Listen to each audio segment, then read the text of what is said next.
Malam ni ada beberapa perkara kan. Beberapa perkara kita boleh expect. Yang pertama sekali, keangkuhan Saifuddin Abdullah ni. Keangkuhan Saifuddin Abdullah. Jumpa di parlimen kalau jumlah kerusi cukup, dia kata. Jumpa di parlimen kalau jumlah kerusi cukup. Dia kata Petaling Jaya, Menteri Komunikasi Datuk Saifuddin Abdullah yang sebelum ini yang sebelum ini melantik seseorang yang sangat kontroversial, berada di dalam kementerian beliau. Kan? Ini kita cerita bab lain lah. Dia kata kalau ada mengajak Pakatan Harapan untuk berjumpa di parlimen, sekiranya mereka mempunyai kerusi yang mencukupi. Persoalan kita yang paling utama, kat mana engkau untuk bercakap soal parlimen bila kita buat yang lepas? Kenapa yang lepas tu kita tak bercakap tentang bawa ke parlimen? Kenapa yang tiba-tiba yang ini tiba-tiba nak bawa ke parlimen? Dan apa yang special sangat pada diri engkau ni sampai engkau rasa bahawa engkau ada kekuatan? Itu yang pertama. Sebab kita kena tahu, dia ni bukannya Parti Bersatu. Saya pun tak tahu dia parti apa sebenarnya. Katanya dia Parti Bersatu lah. Katanya dia Parti Bersatu. Tapi saya tak tahulah dia Parti Bersatu ke tidak. Sebab apa? Dikatakan bahawa baru-baru ini ada di antara ahli-ahli Sikitol yang melompat 11 orang ni tidak diterima di dalam Bersatu, sehingga menyebabkan, saya dah sebut beberapa bulan lepas, bahawa Sikitol dia akan buat parti dia sendiri. Sikitol ni membuat parti dia. Kenapa dia kena buat parti dia sendiri? Isu dia, saya dah sebut dalam saya punya posting tadi, Facebook saya. Isu yang pertama adalah, number one, kita kena tahu bahawa Bersatu, Amanah dan PAS susah menerima orang bukan Islam. Terutama, Amanah pula, UMNO Bersatu dan juga PAS susah menerima orang bukan Melayu dan bukan Islam masuk.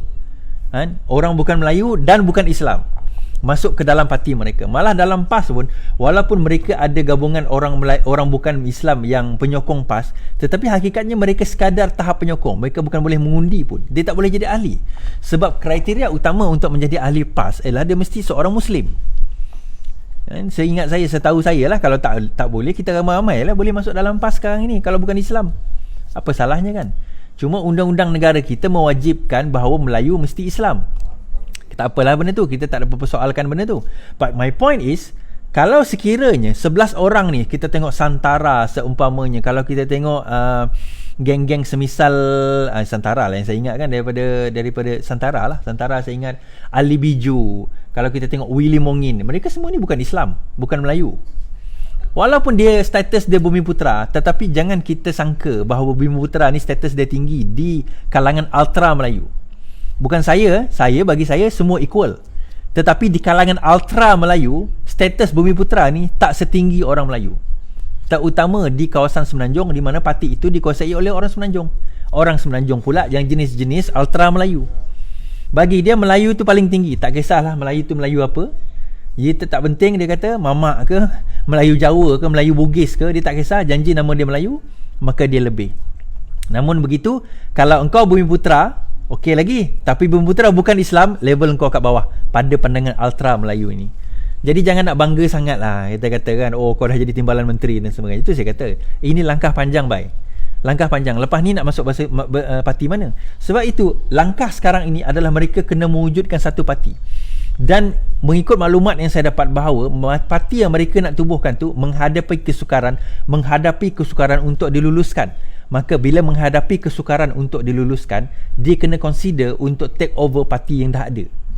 Dia kena consider take over parti yang dah ada. Itu yang menjadi persoalan. Now, daripada persoalan itu, daripada makalah itu, daripada pemikiran itu, kita kena faham kenapa kerajaan, ada orang tanya saya tadi, kenapa beria kerajaan pengkhianat nasional ni nak take over kerajaan pada masa itu. Jadi tidak dapat tidak, Sikitol ni adalah orang yang bertanggungjawab kepada perkara seumpama ini. Musa Aman dibebaskan 36 kes, Isa Samad lepas tuduhan pecah amanah, walaupun dia diarah bela diri 9 tuduhan rasuah, tetapi yang kita nak letakkan dia adalah tuduhan pecah amanah.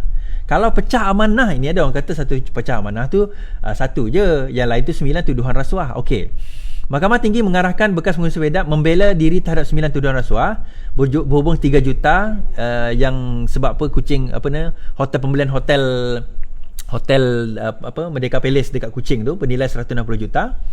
Hakim Mahkamah Tinggi mewujudkan kes prima facie. Dia kata ada wujud prima facie, maksudnya kena bela diri lah. Okey. Atas penasihat peguam, Muhammad Isa memilih untuk memberi keterangan secara bersumpah dari kandang saksi. Pada pendakwaan telah berjaya menerangkan kemungkinan. Oleh itu, prima facie telah dirujukan. Okey. Bagaimanapun, criminal breach of trust, tuduhan pecah amanah. Muhammad Zahlan berkata pihak pendakwaan gagal mewujudkan prima facie case. Tidak boleh disangkal bahawa pembelian Hotel Merdeka memerlukan pelupusan sejumlah wang oleh FIC bernilai 160 juta. Perlu mempunyai kelulusan lembaga pengarah FIC.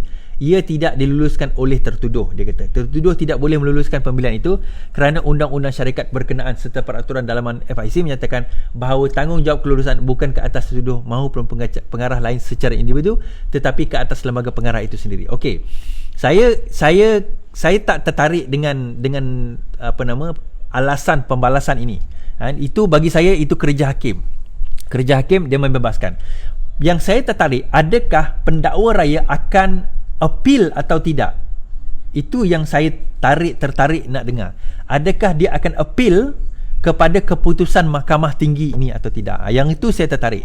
Sebab apa saya kata saya tertarik? Kalau sekiranya tidak appeal, maka dia akan mewujudkan satu naratif, satu pemikiran, satu orang kata apa, satu prasangka kepada rakyat bahawa PN sememangnya nak membebaskan orang-orang ini.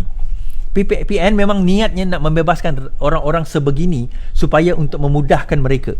Memudahkan mereka apa? Memudahkan mereka mendapat kuasa. Dan ini merupakan antara, kalau kita kata prasangka-prasangka, janji-janji yang diutarakan, janji-janji yang diberikan oleh mereka-mereka ini untuk terus kekal berkuasa. So janji-janji ini sebenarnya yang diwujudkan atas tujuan apa? Atas tujuan untuk memastikan bahawa mereka terus bersama dan kekal berkuasa dalam Perikatan Nasional ini.